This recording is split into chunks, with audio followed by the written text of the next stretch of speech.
savez que l'une des raisons du mariage, c'est de donner naissance à une saine descendance. Et nous sommes très reconnaissants au Seigneur. Je les avais reçus il y a, je ne sais pas si c'est 2 ou 3 ans, hein. Ça remonte. Je leur ai laissé du temps, assez de temps pour aller réfléchir. Assez de temps, je pense, pour se rendre compte de ce qu'ils veulent vraiment. Notre frère Ange est de l'église Agapé. La sœur Elisa s'est convertie ici, c'est notre fille, c'est aussi notre fils, hein. Mais ils sont dans 2 assemblées différentes et de temps à autre, on se vient passer des cultes avec nous. Je vais dire qu'ils ont respecté les consignes du Seigneur.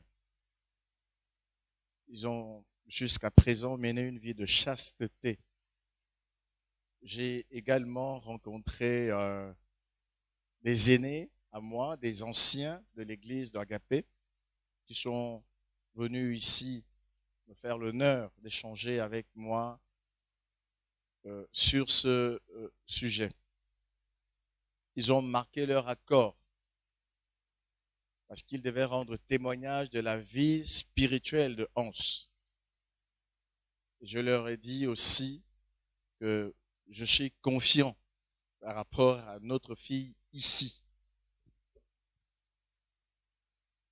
et que nous souhaiterions les accompagner dans ce processus. Et Agapé et Assemblée chrétienne Philadelphie sont 2 communautés sœurs. Ce sera à eux de décider de là où ils veulent continuer ensemble. Mais ils doivent être ensemble après le mariage, que ce soit ici ou ailleurs. La règle étant que quand un frère de l'église épouse une sœur d'une autre assemblée, la sœur vient ici. Si une sœur de l'église, comme c'est le cas, épouse un frère d'une autre assemblée, elle part.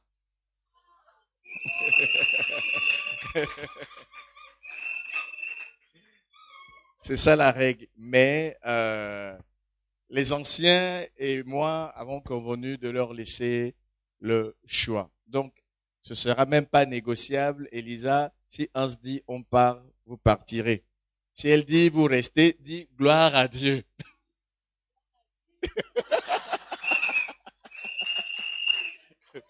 Voilà. Donc, je vais leur laisser la parole. C'était bien de les présenter. Beaucoup de travail a déjà été fait dans les familles.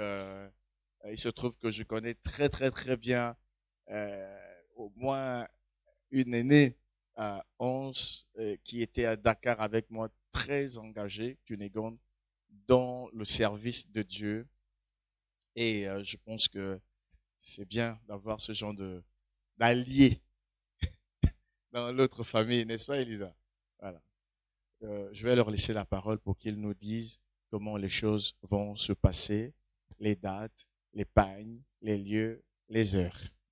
Et à partir d'aujourd'hui, nous devons les porter dans nos prières par rapport à cet événement-là et aussi contribuer financièrement, les accompagner spirituellement avec la logistique et tout ce que l'Église doit apporter comme contribution. Parce que quand quelqu'un honore Dieu, l'Église a le devoir de l'honorer également. Et nous allons mettre toutes nos forces pour que cet événement soit une réussite. Voilà. Donc, tu as la parole. Bonjour à tous. Je vous salue dans le nom de Jésus. Alors, je m'appelle Hans Nganga Biei, et nous avons un projet donc de mariage avec Elisa. Donc, nous comptons vraiment sur toute l'Église pour nous porter en prière, hein, parce que le mariage est très combattu. Et donc, si nous sommes là aujourd'hui, c'est vraiment parce que nous sommes fermes sur ce projet et nous croyons que c'est le Seigneur qui est à la base de ce projet. Bon, pour l'instant, nous n'avons pas, bon, de mon côté, nous n'avons pas encore de pagne, mais aujourd'hui, en principe, le pagne sera disponible. Mais Elisa a déjà son pagne, effectivement.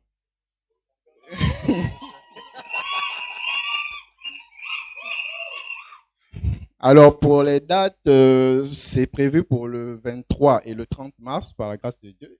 Et donc, ça va se passer, en principe, du côté de Nzayon, chez son papa.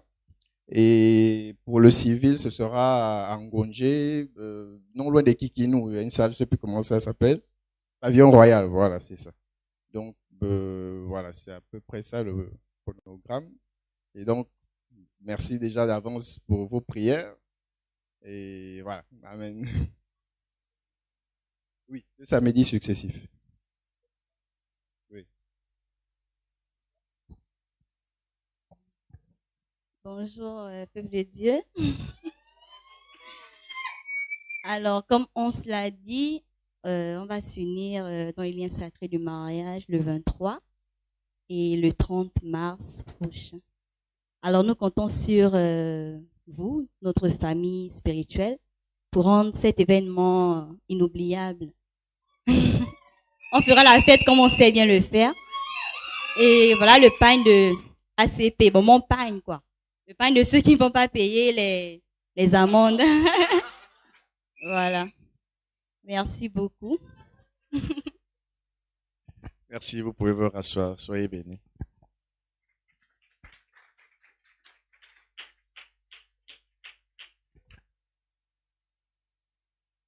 Gloire à Dieu. Nous sommes en train de rénover notre cuisine. Il y a un congélateur et une gazinière là-bas. Nous les vendons aux enchères. Ils sont plus vraiment en très bon état, mais les gars, ils se débrouillent avec ici. Les frères qui habitent dans l'église. Donc, la base, c'est 10 000. Donc, celui qui donnera 10 000, le premier, il amènera la gazinière. Celui qui donnera 20 000 en premier, amènera le congélateur. Aujourd'hui même. C'était pour qu'il y ait de la transparence par rapport à cette question. On va racheter d'autres matériels pour l'église. Alors, l'église est une église missionnaire. Nous avons prêché sur l'évangélisation, sur la mission, et nous avons eu un début de culte particulier, mais c'est pas tellement particulier pour ceux qui sont là depuis un moment. Il nous arrive d'avoir des dimanches comme ça. Nous devons parler de Christ, inviter des gens. C'est notre travail en tant que chrétien. Lorsque le Seigneur est parti, il a dit, tout pouvoir m'a été donné dans les cieux et sur la terre, allez et faites de toutes les nations des disciples. Nous n'avons pas le pouvoir de convertir quelqu'un, mais nous avons le devoir de prêcher Christ. Et nous devons le mettre en pratique. Matthieu 13, 15 dit, car le cœur de ce peuple est devenu insensible, ils ont endurci leurs oreilles et ils ont fermé leurs yeux, de peur qu'ils ne voient de leurs yeux, qu'ils n'entendent de leurs oreilles, qu'ils ne comprennent de leur cœur, qu'ils ne se convertissent et que je ne les guérisse. Je citerai un texte parallèle tout à l'heure dans l'épître de Paul aux Romains. Mais une des vérités qui ressort de ce passage que je viens de lire, c'est que pour que les gens soient guéris par Dieu, il faut qu'ils se convertissent. Pour qu'ils se convertissent, ils doivent comprendre de leur cœur. Pour qu'ils comprennent de leur cœur, ils doivent entendre de leurs oreilles. Et ils doivent voir de leurs yeux. C'est pourquoi nous faisons ce travail-là. C'est pour cette raison que nous devons considérer l'évangélisation comme un ordre, la mission comme une obligation. Nous ne devons pas le faire pour faire plaisir au pasteur ou simplement pour avoir son ticket d'entrée à l'église le dimanche matin. Je ne vais pas cesser de le faire. Mais si tu le fais pour cette raison, tu le fais pour les mauvaises motivations. En 1 Corinthiens chapitre 9, voici ce qui est écrit au verset 15. C'est Paul qui parle. Pour moi, je n'ai usé d'aucun de ces droits, le droit d'apôtre. Et ce n'est pas afin de les réclamer en ma faveur que j'écris ainsi. Car j'aimerais mieux mourir que de me laisser enlever ce sujet de gloire. Il parle de l'évangélisation. Il dit qu'il aimerait mieux mourir que de se voir ravir ce sujet de gloire. Si j'annonce l'évangile, ce n'est pas pour moi un sujet de gloire, car la nécessité m'en est imposée. Et moi qui travaille aux impôts, je sais bien ce que veut dire ce mot-là. Imposé. C'est quand tu dis à quelqu'un, tu payes. On monte, on descend, il va payer. La nécessité m'en est imposée.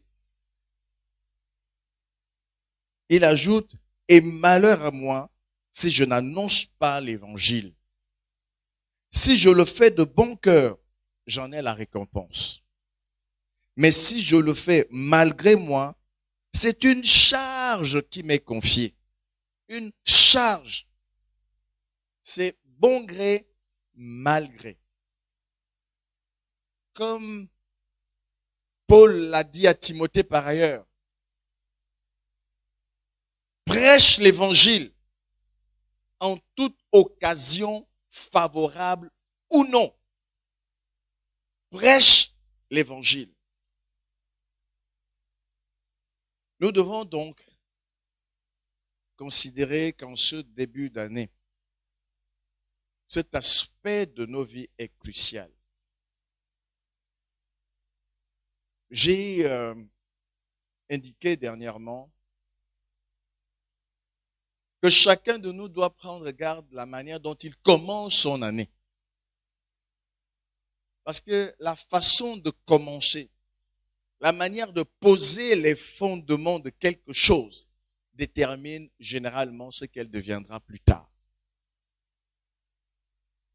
Je souhaite que nous puissions replacer l'évangélisation au cœur de nos vies et pas seulement de nos programmes. Au cœur de nos vies. Celui qui a perdu la passion de voir les âmes sauvées a perdu la passion pour Christ. Son amour pour Dieu, qui est mort à la croix pour notre salut, a certainement diminué. Et Jésus a dit, demeurez dans mon amour. En d'autres termes, aimez-moi continuellement. Nous devons rester dans cet amour en manifestant cette envie de voir les hommes et les femmes sauvés. Amen. Alors, le répertoire qui a été chanté ce matin ne m'a rien dit du tout. Absolument rien. Quand j'étais plus jeune, j'allais mettre les chantres à genoux. Quand j'étais plus jeune. Et je me suis un peu assagi. Pourquoi?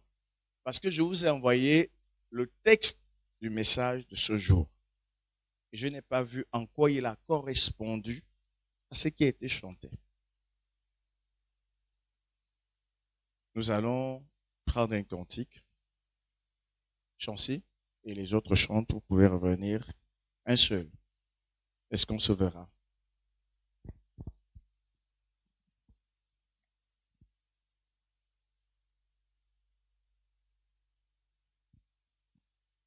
Faites vite.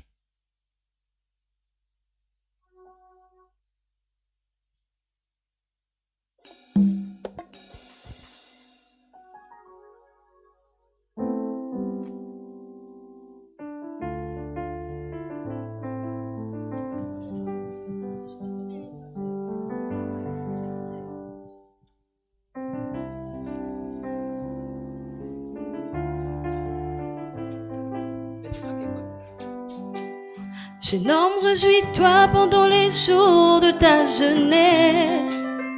Marche selon les plaisirs, les désirs de ce monde. Jeune fille, réjouis-toi pendant les jours de ta jeunesse.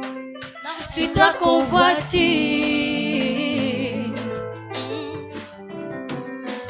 Mais dis-toi qu'un jour tu comparaîtras devant ton Créateur. Oh. Mais dis-toi qu'un jour tu rendras pour tout ce que tu as fait sur cette terre.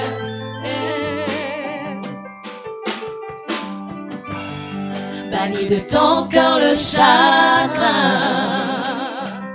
Oh, éloigne-toi du mal. Souviens-toi de ton Créateur.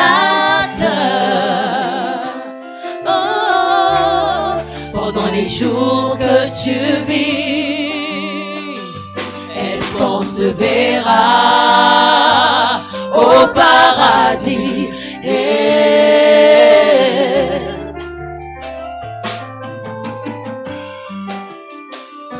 Est-ce qu'on se verra là-bas? Oh.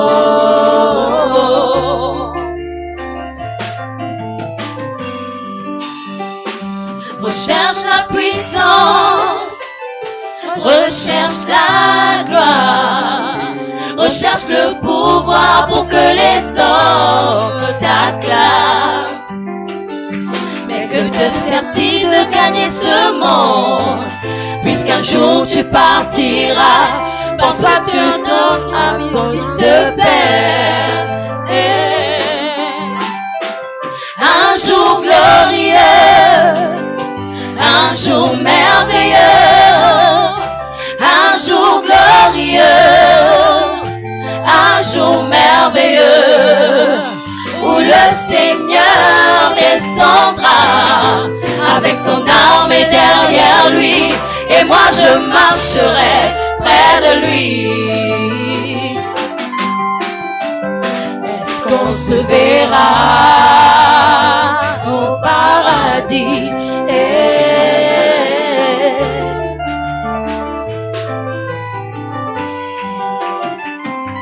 Est-ce qu'on se verra là-bas? Oh.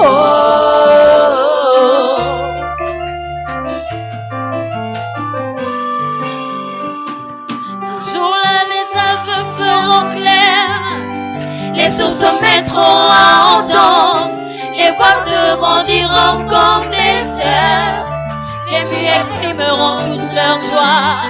C'est là qu'il y aura le paradis. Aucun impur n'y passera, aucun idolâtre n'y rentrera. Au revoir Adonai,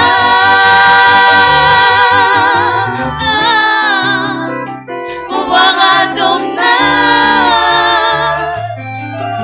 Je veux te voir, Seigneur.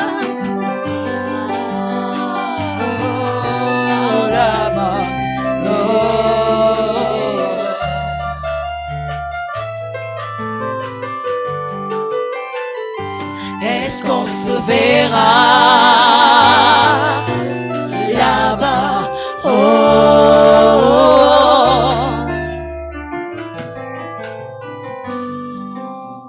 Nous te bénissons une fois de plus, Seigneur notre Dieu. Merci pour ta présence dans nos vies. Merci pour ta présence en ce lieu. Que toute la gloire te revienne pour le culte de ce jour. Au nom de Jésus, Amen. Vous pouvez vous rasseoir. Je nous invite à lire la parole de Dieu dans le livre des Actes des Apôtres au chapitre 2. Il est écrit, le jour de la Pentecôte, ils étaient tous dans le même lieu. Tout à coup, il vint du ciel un bruit comme celui d'un vent impétueux, et il remplit toute la maison où ils étaient assis. Des langues semblables à des langues de feu leur apparurent, séparées les unes des autres, et se posèrent sur chacun d'eux. Et ils furent tous remplis du Saint-Esprit, et ils se mirent à parler en d'autres langues, selon que l'Esprit leur donnait de s'exprimer. Or, il y avait en séjour à Jérusalem des Juifs, hommes pieux, de toutes les nations qui sont sous le ciel. Au bruit qui eut lieu, la multitude accourut, et elle fut confondue, parce que chacun les entendait parler dans sa propre langue. Ils étaient tous dans l'étonnement et la surprise, et ils se disaient les uns aux autres, voici, ces gens qui parlent ne sont-ils pas tous galiléens? Et comment les entendrons-nous dans notre propre langue à chacun, dans notre langue maternelle? Parthes, Mèdes, Élamites, ceux qui habitent la Mésopotamie, la Judée, la Cappadoce, le Pont, l'Asie, la Phrygie, la Pamphylie, l'Égypte, le territoire de la Libye, voisine de Cyrène, et ceux qui sont venus de Rome, juifs et prosélytes, crétois et arabes. Comment les entendrons-nous parler dans nos langues des merveilles de Dieu? Ils étaient tous dans l'étonnement, et ne sachant que penser, ils se disaient les uns aux autres, que veut dire ceci? Mais d'autres se moquaient, et disaient, ils sont pleins d'un vin doux. Alors Pierre, se présentant avec les 11, éleva la voix et leur parla en ces termes, hommes juifs, et vous tous qui séjournez à Jérusalem, sachez ceci, et prêtez l'oreille à mes paroles. Ces gens ne sont pas ivres, comme vous le supposez, car c'est la 3e heure du jour. Mais c'est ici ce qui a été dit par le prophète Joël. Dans les derniers jours, dit Dieu, je répandrai de mon esprit sur toute chair. Vos fils et vos filles prophétiseront. Vos jeunes gens auront des visions et vos vieillards auront des songes.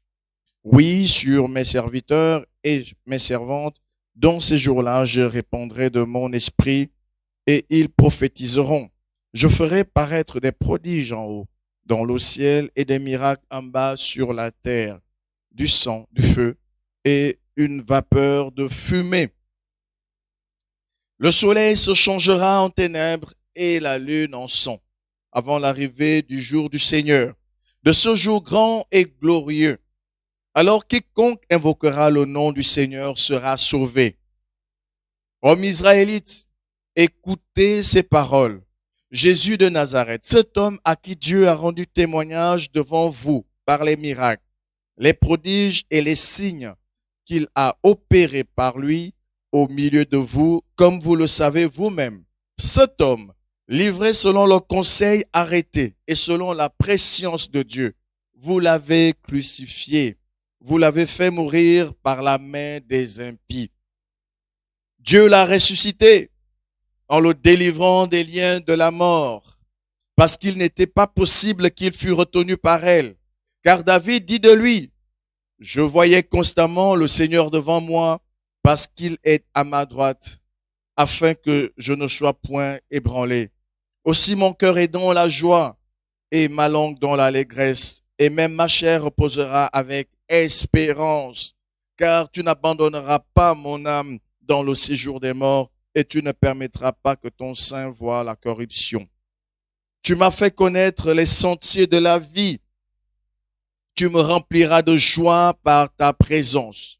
Hommes, frères, qu'il me soit permis de vous dire librement au sujet du patriarche David qu'il est mort, qu'il a été enseveli et que son sépulcre existe encore aujourd'hui parmi nous. comme il était prophète, et qu'il savait que Dieu lui avait promis avec serment de faire asseoir un de ses descendants sur le trône, sur son trône. C'est la résurrection du Christ qu'il a prévue et annoncée en disant qu'il ne serait pas abandonné dans le séjour des morts et que sa chair ne verrait pas la corruption. C'est ce Jésus que Dieu a ressuscité. Nous en sommes tous témoins. Élevé par la droite de Dieu, il a reçu du Père le Saint-Esprit qui avait été promis et il a répandu comme vous le voyez et l'entendez. Car David n'est point monté au ciel, comme il dit lui-même. Le Seigneur a dit à mon Seigneur, assieds-toi à ma droite jusqu'à ce que je fasse de tes ennemis ton marchepied. Que toute la maison d'Israël sache donc avec certitude que Dieu a fait Seigneur et Christ, ce Jésus que vous avez crucifié. Après avoir entendu ce discours, ils eurent le cœur vivement touché et ils dirent à Pierre et aux autres apôtres, « Hommes, frères, que ferons-nous » Pierre leur dit, « Repentez-vous et que chacun de vous soit baptisé au nom de Jésus-Christ pour le pardon de vos péchés et vous recevrez le don du Saint-Esprit. Car la promesse est pour vous, pour vos enfants et pour tous ceux qui sont au loin en aussi grand nombre que le Seigneur notre Dieu les appellera. » Et par plusieurs autres paroles, il les conjurait et les exhortait, disant, « Sauvez-vous de cette génération perverse. » Ceux qui acceptèrent sa parole furent baptisés. Et en ce jour-là, le nombre des disciples s'augmenta d'environ 3000 âmes. Ils persévéraient dans l'enseignement des apôtres, dans la communion fraternelle, dans la fraction du pain et dans les prières. La crainte s'emparait de chacun. Et il se faisait beaucoup de prodiges et de miracles par les apôtres. Tous ceux qui croyaient étaient dans le même lieu et ils avaient tout en commun. Ils vendaient leurs propriétés et leurs biens et ils en partageaient le produit entre tous selon les besoins de chacun. Ils étaient chaque jour tous ensemble assidus au temple, rompaient le pain dans les maisons et prenaient leur nourriture avec joie et simplicité de cœur, louant Dieu et trouvant grâce auprès de tout le peuple. Et le Seigneur ajoutait chaque jour à l'Église ceux qui étaient sauvés. Amen. Naître dans l'Église, c'est le titre que j'ai voulu donner à ce message. Il ne s'agit pas de nos enfants qui sont nés dans l'Église. Je veux parler de nos enfants naturels. Ici, il s'agit de la naissance spirituelle et des enfants spirituels. Naître dans l'Église. Bien-aimés, en ce début d'année, je crois que le Seigneur a voulu m'orienter vers ce texte qui n'est pas dans la droite ligne de mes lectures bibliques quotidiennes. Je suis en train de terminer le livre du prophète Ésaïe. Donc, en réalité, je devrais vous parler de Ésaïe 66 ou de Jérémie chapitre 1 ce matin. Mais je me suis laissé entraîner par la volonté de Dieu, je le pense, pour nous ramener dans le contexte originel de la naissance de l'Église. Comment l'Église est née et comment on fait partie de l'Église. Comment on devient membre de l'Église. Je précise au passage que l'Église répond à deux acceptions. Il y a l'Église locale, la communauté humaine qui a besoin d'une organisation, qui a besoin des institutions, ainsi de suite. Mais il y a aussi et surtout l'Église qui est le corps de Christ. C'est la véritable Église. Celle-là est spirituelle. Et n'en sont membres que ceux qui répondent aux critères du salut en Jésus-Christ. Naître dans l'Église, c'est connaître Christ comme nous venons de le voir dans ce passage. Le verset 1 nous parle du jour de la Pentecôte. Les disciples étaient réunis dans un même lieu et il y a eu un phénomène naturel. C'était comme un vent impétueux et il s'est déposé sur chacun d'eux, l'Esprit de Dieu étant apparu sous la forme de langue de feu. Je voudrais dire sur cette base, d'abord que la naissance de l'Église procède de l'action de l'Esprit que Dieu avait promis. L'Église est née par le moyen, par l'action du Saint-Esprit. L'action du Saint-Esprit. Une vie ne peut appartenir à l'Église que si le Saint-Esprit y a été actif. Je dirais même particulièrement actif. Il est écrit dans l'épître de Paul aux Corinthiens, au chapitre 1, chapitre 2, je vais dire, verset 2 Corinthiens, chapitre 2.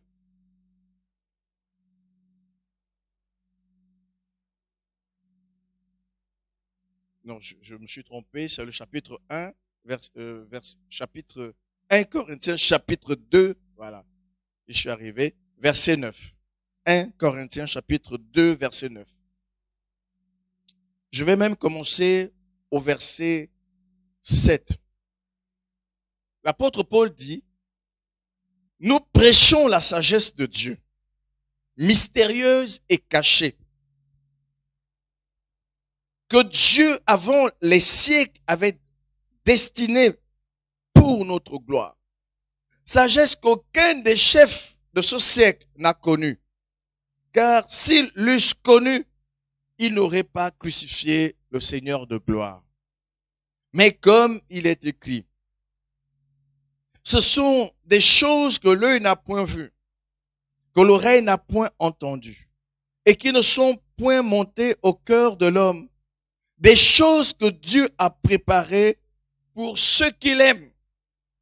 Dieu les a révélées par l'Esprit, car l'Esprit sonde tout, même les profondeurs de Dieu. C'est l'action du Saint-Esprit qui nous donne la révélation de Christ.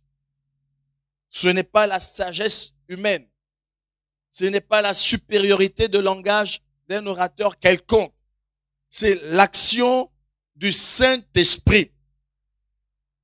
La deuxième chose que je veux dire, c'est que l'accomplissement des phénomènes que nous avons lus en Acte 2 avait été annoncé auparavant.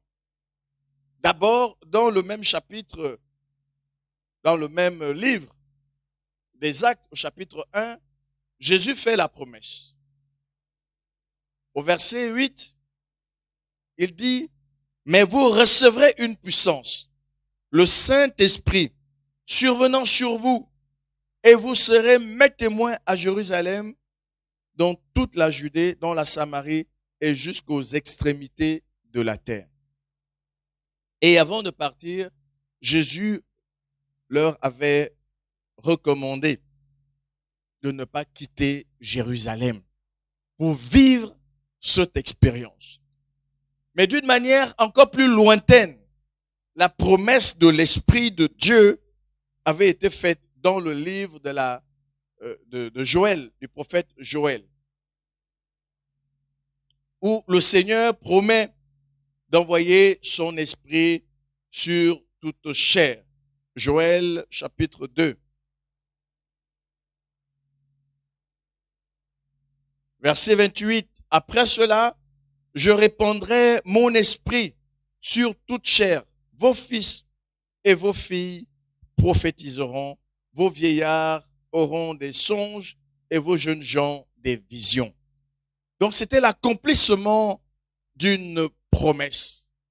Dieu avait promis des temps de manifestation de l'Esprit, des temps où le Saint-Esprit devait opérer. Je disais aux frères hier, en visitant les églises de maison, que nous devons maintenir le cap dans le domaine de l'évangélisation. Parce que lorsque Dieu dit que nous serons ses témoins jusqu'aux extrémités de la terre, il fait en même temps la promesse de vaincre tous les obstacles que nous allons rencontrer en chemin. La sorcellerie, la méchanceté des hommes et tout ce que vous pouvez imaginer qui peut être un obstacle à l'évangile. Dieu fait la promesse de vaincre, de vaincre, de vaincre, de vaincre. Pourquoi? Parce qu'il avait dit qu'il devait envoyer son esprit afin que nous soyons ses témoins. Et cette promesse était quelque chose de sublime, quelque chose d'inouï. Les prophètes d'autrefois avaient sondé les temps de la manifestation de l'Esprit, et c'est l'apôtre Pierre qui nous en rend le témoignage en 1 Pierre chapitre 1, 1 Pierre chapitre 1, à partir du verset 10. La Bible dit, les prophètes qui ont prophétisé touchant la grâce qui vous était réservée ont fait de ce salut l'objet de leurs recherches et de leurs investigations, voulant sonder l'époque et les circonstances marquées par l'Esprit de Christ qui était en eux et qui attestait d'avance les souffrances de Christ et la gloire dont celle-ci serait suivie. Alléluia. J'apprécie l'agencement des choses parce que ceux qui viennent pour faire autre chose que ce que Dieu attend d'eux repartent. Ils sont découragés par les souffrances. Ils ne comprennent pas que dans ce que Dieu a dit, les souffrances précèdent la gloire. La gloire devait être, les souffrances, devaient être suivies par la gloire, par la gloire. Je veux te dire ce matin que si tu supportes les souffrances pour Christ, tu es qualifié pour espérer en sa gloire. C'est celui qui accepte de souffrir avec lui qui sera aussi glorifié avec lui. Donc, les prophètes du temps passé sondaient les temps de la manifestation de l'Esprit.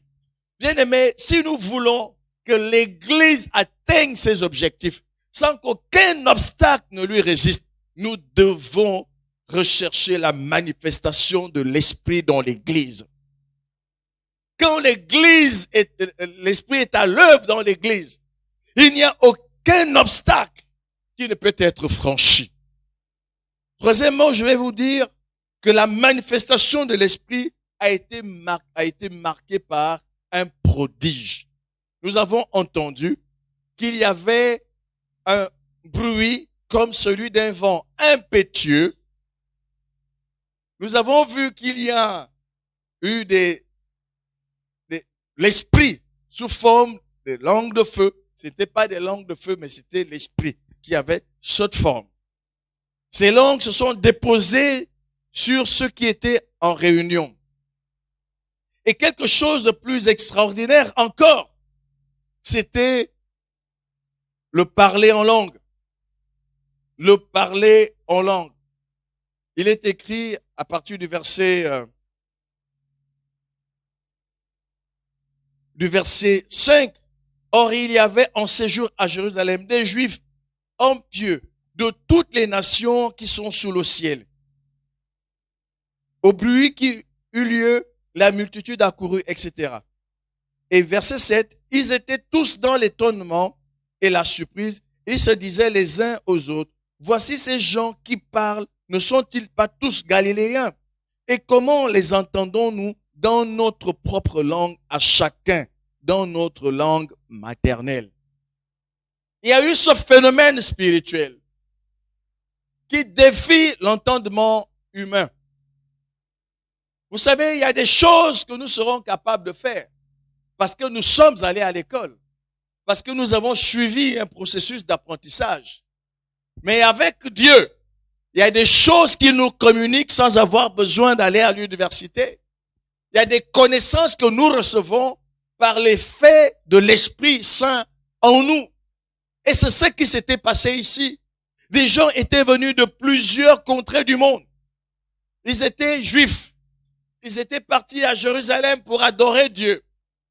Et quand l'Esprit de Dieu s'est manifesté, les apôtres, les disciples de Christ, s'étaient mis à parler en diverses langues. Donc, celui qui était pour nous entendait l'évangile en pour nous, de la bouche de quelqu'un qui ne l'était pas. Celui qui était, Zébi, c'était pareil. Tous ceux qui étaient venus, chacun entendait l'évangile dans sa langue. Et ils s'étonnaient. Ils étaient émerveillés. Et ils se disaient, mais ceux-là, ce sont des Galiléens. Mais pour nous qui sommes venus de toutes parts, comment les entendons-nous parler dans nos langues maternelles respectives? C'était un prodige. Alléluia. C'était un phénomène surnaturel. Et j'espère que tu crois au surnaturel. J'espère que tu ne prends pas l'Église comme une simple association mondaine qui poursuit des objectifs terrestres. J'espère que tu comprends que lorsqu'on parle de l'Évangile, il s'agit de la parole de Dieu manifestée dans la puissance du Saint-Esprit. Ils les entendaient. Cela nous amène à faire une petite déviation s'agissant du parler en langue. Ici, effectivement, nous constatons que le parler en langue, c'était la capacité donnée à des personnes de parler une langue qui n'est pas la leur sans l'avoir apprise. Ici, c'était donc des langues intelligibles qui pouvaient aussi s'apprendre à l'école. Et certains, dont le corps de Christ, soutiennent que ce n'est que ça, le parler en langue.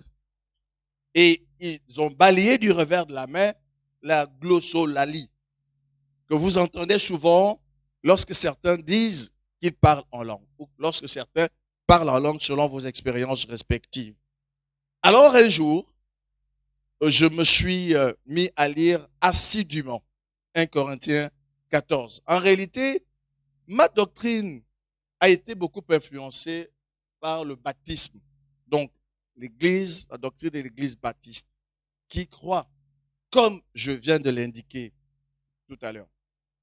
Et puis, j'ai lu 1 Corinthiens 14. Recherchez la charité. Aspirez aussi aux dons spirituels, mais surtout à celui de prophétie.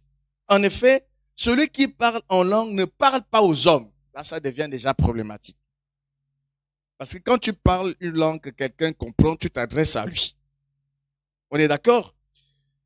Il ne parle pas aux hommes, mais à Dieu, car personne ne le comprend. Ce qui dénote déjà de l'expérience première de la Pentecôte. Il ne parle pas aux hommes, il parle à Dieu. Pourquoi? Parce que les hommes ne le comprennent pas. Et c'est en esprit qu'il dit des mystères. Il ajoute, celui qui prophétise, au contraire, parle aux hommes, les édifie, les exhorte, les console. Celui qui parle en langue s'édifie lui-même. Parce que dans son esprit, il sait ce qu'il exprime. Il s'édifie lui-même. Celui qui prophétise édifie l'Église parce que l'Église l'entend. Verset 5. Je désire que vous parliez tous en langue, mais encore plus que vous prophétisiez. Celui qui prophétise est plus grand que celui qui parle en langue. Amen. Amen. À moins que ce dernier n'interprète pour que l'Église en reçoive l'édification. Quelques versets plus loin, au verset 14, verset 12. De même vous, puisque vous aspirez aux dons spirituels, que ce soit pour l'édification de l'Église, que vous cherchez à en posséder abondamment. C'est pourquoi que celui qui parle en langue prie pour avoir le don d'interpréter. Car si je prie en langue, mon esprit est en prière, mais mon intelligence demeure stérile. C'est-à-dire, ce ne sont pas des choses intelligibles. Alléluia. Que ferai-je donc? Je prierai par l'esprit, mais je prierai aussi avec l'intelligence. Je chanterai par l'esprit, mais je chanterai aussi avec l'intelligence. Pourquoi?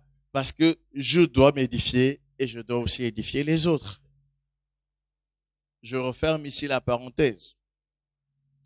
Mais je veux insister sur le fait que la manifestation de l'esprit s'accompagne de dons, de communication, de dons spirituels. Dans le Nouveau Testament, nous avons plusieurs listes de dons spirituels. C'est le cas notamment de 1 Corinthiens 12, au verset 28 et suivant. Vous pouvez également les lire dans Romains au chapitre 12, en Éphésiens chapitre 4. Vous trouverez plusieurs listes de dons spirituels qui ne sont pas le fruit de l'intelligence ou des capacités humaines. Donc, manifestation de l'esprit. Mais c'est quoi le Saint-Esprit? Je n'aurai pas le temps de vous faire des développements sur le Saint-Esprit. Mais si j'ai une chose à dire d'importance ce matin, c'est que le Saint-Esprit n'est pas une chose. Ce n'est pas une puissance seulement, mais c'est une personne. Il y a eu plusieurs débats à la naissance de l'Église sur le Saint-Esprit. Et il y a eu le concile de Nicée qui a consacré la trilogie des personnes qui composent la Trinité, la divinité. C'est la doctrine qu'on appelait la Trinité. Vous ne retrouverez pas le mot dans la Bible, mais le concept y est. Par exemple, allez et faites de toutes les nations des disciples, les baptisant au nom, c'est au singulier, mais ensuite, on cite le Père, le Fils et le Saint-Esprit.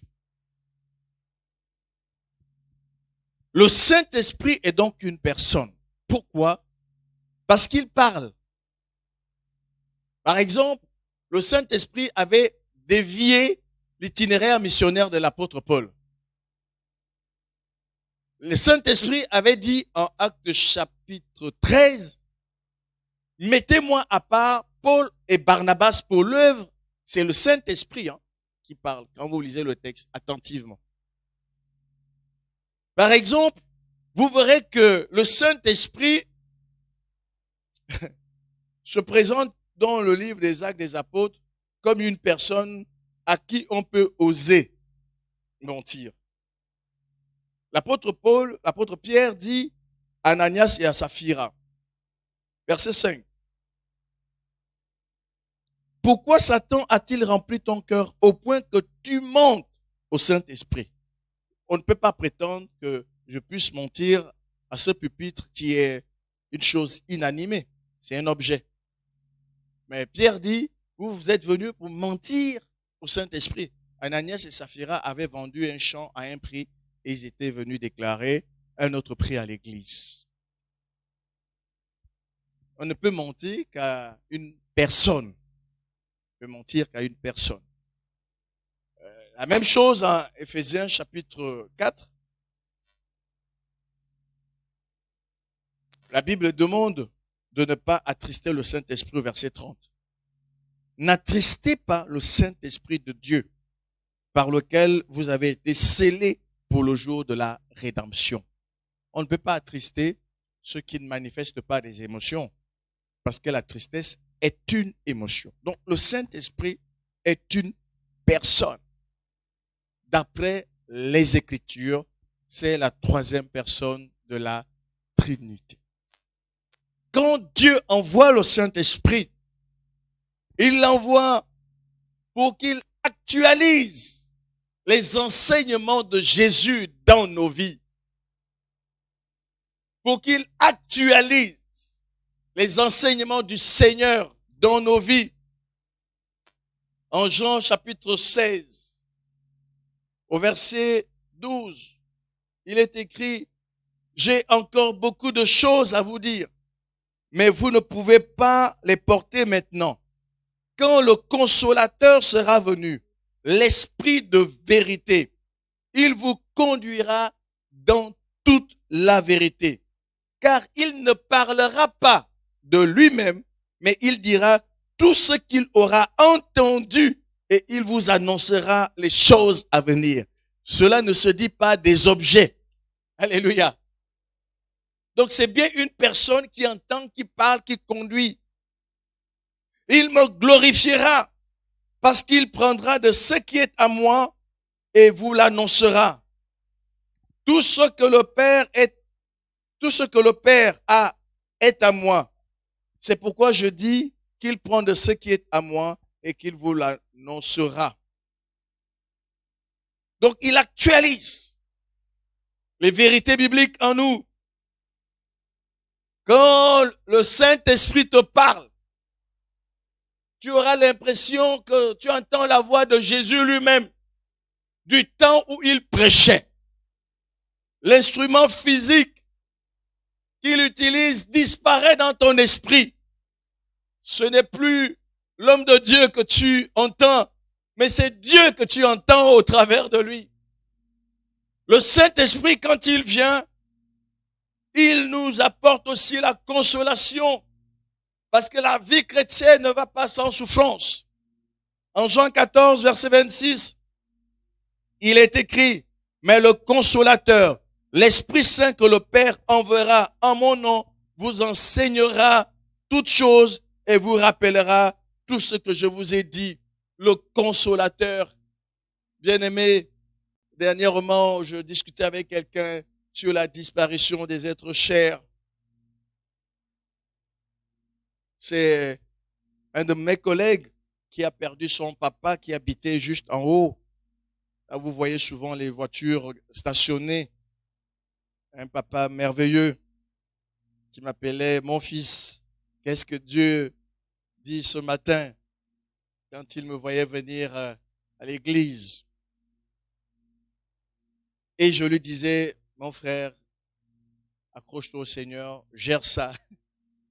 Dieu va te soutenir. Il y a des moments comme ça où aucune parole humaine ne peut nous relever, ne peut nous consoler. Il y a des pertes irremplaçables. Mais Dieu nous a promis le Consolateur. Et voyez-vous, je n'ai pas besoin de connaître votre peine pour dire que Dieu peut la vaincre. Mais je sais ce que le Saint-Esprit fait dans ma propre vie. Et si j'ai un conseil à te donner, si tu passes par ces temps difficiles, c'est d'accepter la consolation de Dieu. D'accepter la consolation de Dieu. Et surtout de te dire que ça n'arrive pas qu'à toi. Et surtout de te dire, peut-être que Dieu a un plan au travers de cette situation pour moi. La deuxième épître de Paul aux Corinthiens commence par ceci. 2 Corinthiens chapitre 1 verset 3. Béni soit Dieu, le Père de notre Seigneur Jésus-Christ, le Père des miséricordes et le Dieu de toute consolation, qui nous console dans toutes nos afflictions, afin que, par la consolation dont nous sommes l'objet de la part de Dieu, nous puissions consoler ceux qui se trouvent dans quelque affliction. Dieu sait que celui qui est passé par un chemin qui est le plus à même, le plus qualifié, le plus indiqué pour montrer ce chemin, quelqu'un d'autre. Si tu n'as pas connu la souffrance, tu ne peux pas aider ceux qui souffrent véritablement à traverser la souffrance. Ce que tu n'as pas vaincu, tu ne peux pas aider quelqu'un d'autre à le vaincre. Mais Dieu permet que nous souffrions pour nous équiper, pour que nous recevions sa consolation et que nous soyons aussi qualifiés pour consoler les autres. Mais il y a une chose que j'ai apprise, c'est que parfois on refuse la consolation. Tu peux l'accepter par la foi et être restauré et guéri. Comme tu peux aussi faire le choix de souffrir à vie. Et là, c'est ton choix à toi. Ce n'est pas le plan de Dieu pour toi. Tu peux décider de murmurer, de ruminer. Tu peux décider de plonger dans l'apitoiement de soi indéfiniment, comme tu peux aussi accepter la consolation de Dieu. Mais si tu as cru en Christ Jésus, notre merveilleux Seigneur, alléluia, tu ressentiras cette consolation. Et il y a une chose que j'ai comprise, c'est que la consolation de Dieu, on l'accepte par la foi. Elle ne vient pas d'un raisonnement logique.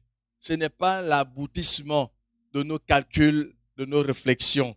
C'est aussi et surtout un acte de foi, la consolation. C'est l'une des actions du Saint-Esprit. Mais le Saint-Esprit vient aussi pour nous convaincre de péché, de justice et de jugement. Pour nous convaincre de péché, de justice et de jugement. Il est écrit au verset 8 du chapitre 16, évangile de Jean. Et quand il sera venu, il convaincra le monde en ce qui concerne le péché, la justice et le jugement. En ce qui concerne le péché, parce qu'il ne croit pas en moi. Si quelqu'un ne croit pas en Christ, si tu n'as pas mis tout ton cœur dans la personne de Christ, si ta confiance en lui n'est pas totale, si tu ne sais pas ce qu'il est et ce qu'il a fait pour toi, bien-aimé, la Bible dit, si tu ne crois pas, le Saint-Esprit te convainc du péché, de la justice, parce que je vais au Père et que vous ne me verrez plus, et le jugement, parce que le prince de ce monde est jugé. C'est l'une des actions du Saint-Esprit dans la vie d'une personne. Il convainc. Quand je méditais sur ce passage, je me suis dit que c'était vraiment extraordinaire ce que le Saint-Esprit fait dans la vie des gens. À notre église, à Port-Gentil, il y a un bien-aimé. Je pense que c'était un ancien boxeur, entraîneur de boxe. Il est costaud. Le frère Guy Roger. Il est fort, vraiment fort. Mais le jour où j'ai vu ce frère venir à Christ dans l'église, avec une humilité incroyable, tu oublies sa masse corporelle. Tu es impressionné quand tu vois ce frère-là. Mais il a accepté le Seigneur comme un bébé, avec un cœur contrit. Et à chaque fois que je vais à l'église, je suis tellement heureux à Port-Gentil de le voir là, toujours aux premières loges. Dieu est plus fort que tous les costauds du monde. Tu peux bomber le torse et avoir des gros biceps. Quand le Saint-Esprit te touche, tu pleures comme un enfant. Il te convainc de péché, de justice et de jugement. Le Saint-Esprit vient également dans nos vies pour transformer notre caractère. Il vient pour transformer notre caractère. En fait, Dieu vient dans nos vies pour changer notre nature passée. Quand Dieu vient dans nos vies, il fait de toi une nouvelle personne. Tu es régénéré, recréé en Christ. Tu n'es plus la même personne. J'ai discuté avec des frères et il y a un qui m'a fait cette belle réflexion. Il a dit, quand tu te convertis, la Bible dit que si quelqu'un est en Christ, il est une nouvelle créature. Les choses anciennes sont passées, voici toutes choses sont devenues nouvelles. Amen. Néanmoins, quand tu te convertis, ton être intérieur change, mais ton apparence extérieure ne change pas. Tu restes la personne que les gens connaissent. Pourquoi? Parce qu'ils doivent voir, il faut qu'ils voient Si tu as un autre visage, tu n'es plus la même personne qu'ils avaient connue et qui a changé. Il faut que ton apparence physique continue de témoigner que tu es la personne qui était impudique autrefois et qui est devenue sainte. Que tu étais le menteur d'avant qui est devenu un homme de vérité. Donc notre apparence physique n'est pas transformée comme notre intérieur change de nature parce que nous devons démontrer la manifestation de la puissance de Dieu dans nos vies. C'est moi que vous aviez connu, mais ce n'est plus exactement la même personne. De l'extérieur, je porte la même physionomie. J'ai la même corpulence, mais à l'intérieur, tout a changé. Tout a changé. Le Saint-Esprit vient transformer notre caractère. Quand il vient dans ta vie, quelque chose doit changer. Une mauvaise habitude doit être vaincue parce que Dieu est irrésistible. Quand il vient dans une vie, il bouleverse tout, il change tout, il transforme tout. Il te fait sortir dans un monde et te fait entrer dans un monde différent, dans un monde nouveau. Il te sort de certaines envies et il crée en toi des envies nouvelles. Il te sort de certaines fréquentations. Il te donne de nouveaux amis. Quand le Saint-Esprit vient dans ta vie, il te change vraiment. Frère, naître dans l'église, c'est naître par l'action de l'Esprit. Tu reçois cet Esprit à la conversion et il continue d'être actif dans ta vie.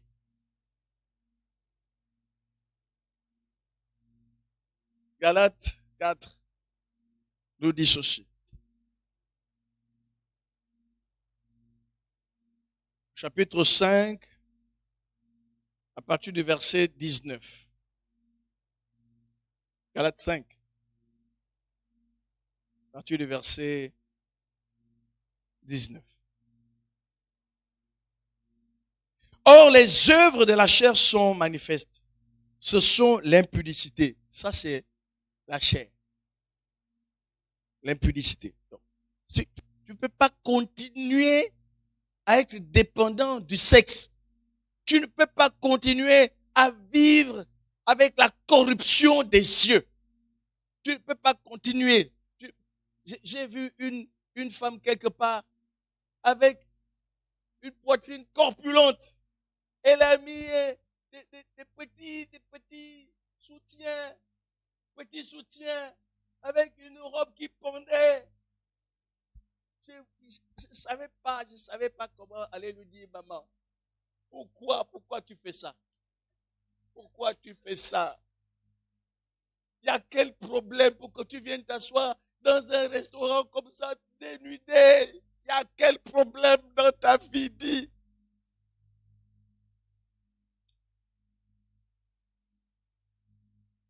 L'impudicité. Frère, la Bible dit que ces choses ne soient même pas nommées parmi nous comme il convient à des saints. Dieu peut mettre un collier sur ton visage, te nettoyer les yeux impurs pour que ton regard soit saint, semblable à celui de Christ. Tu en as besoin.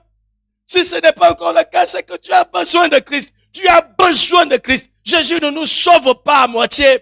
Il nous sauve totalement. Et quand il dit que les œuvres de la chair, c'est l'impudicité, ça veut dire que si tu vis de l'esprit, tu as vaincu l'impudicité. Et du verset 18, si vous êtes conduit par l'esprit, vous n'êtes point sous la loi. Ça veut dire que les choses qui sont condamnées par la loi, vous n'allez plus les pratiquer. Ces choses ne seront plus d'actualité dans vos vies. Frère, il est temps que tu recherches ta liberté. Il n'y a que des hommes libres qui prospèrent. L'esclave ne peut pas prospérer parce que tout ce qu'il fait est lié à son maître. Il ne peut pas faire tout ce qu'il veut. Alléluia. L'impudicité. Notre société est pourrie. Une jeune fille enceinte sans être mariée, c'est encore normal. dans notre société. Mais c'est contraire aux Écritures. Bien, mais c'est quand une étude a démontré, je tiens cette information du pasteur James, notre pasteur de Venlo, qui a travaillé à la mairie.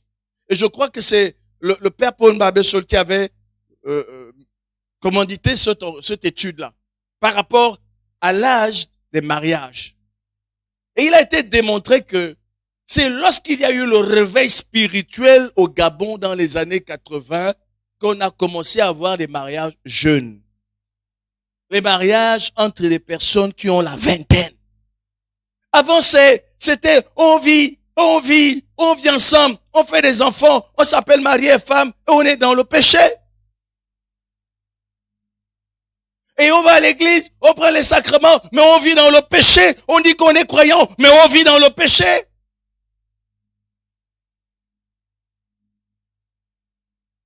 C'est un grand mal pour notre société. C'est une tare dans la société gabonaise.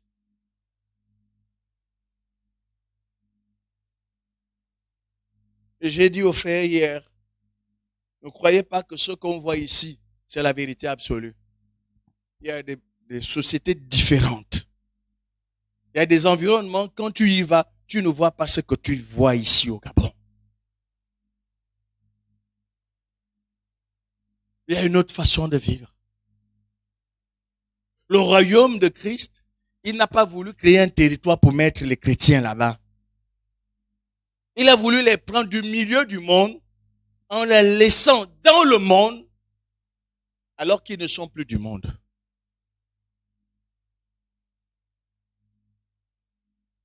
L'impureté, la dissolution, l'idolâtrie, la magie, les inimitiés, les querelles, les jalousies, les animosités, les disputes, les divisions, les sectes, les envies, l'ivrognerie, les excès de table et les choses semblables. Je vous dis d'avance, comme je l'ai déjà dit, que ceux qui commettent de telles choses n'hériteront point le royaume de Dieu, et on doit le dire à l'église jusqu'au retour de Christ. Il y a des paroles, des passages où l'apôtre Paul dit, ne vous y trompez pas, ou alors que personne ne vous séduise. On doit le dire et le dire pour que ce qui est faux et majoritaire ne soit jamais vrai. Ceux qui commettent de telles choses n'hériteront pas le royaume de Dieu. C'est alors qu'il embraye sur le verset 22 pour parler de la vie de l'esprit en nous. Mais le fruit de l'esprit, c'est l'amour, la joie, la paix, la patience, la bonté, la bénignité, la fidélité, la douceur, la tempérance. Verset 24. Ceux qui sont à Christ ont crucifié la chair avec ses passions et ses désirs. Frère, un enfant de Dieu ne laisse pas libre cours à ses passions et à ses désirs. Il les contient.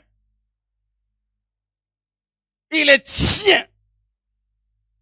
Comme Paul disait, je tiens, assujettis mon corps.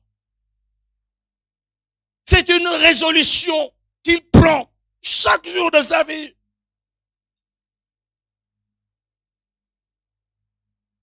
C'est aussi cela l'œuvre de l'esprit. La transformation du caractère.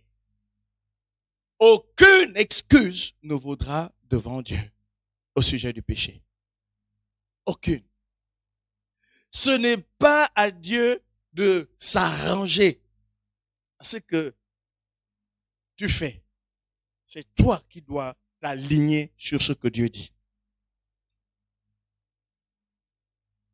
L'œuvre du Saint-Esprit, enfin, c'est aussi la manifestation de la puissance. La manifestation de la puissance. Je voudrais inviter l'Église cette année à faire preuve de plus d'audace.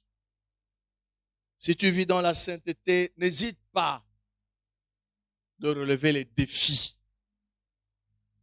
que tu trouveras dans la vie des gens. En fait, si tu crois en Dieu, tu pourras prier pour n'importe quel sujet sans douter dans ton cœur. J'apprécie beaucoup l'attitude de la jeune fille juive qui était dans la maison de Naaman. Elle était en esclavage. Elle était déportée, elle était captive. Son peuple avait été dominé. Elle vivait dans la maison d'un général qui avait la lèpre. Elle a dit à la femme de ce général, si mon Seigneur allait vers le prophète qui est à Samarie, le prophète le guérirait de sa lèpre. Et Naaman est parti et Élisée l'a guéri. Il est revenu de là-bas converti à Christ, à Dieu, au Dieu d'Israël.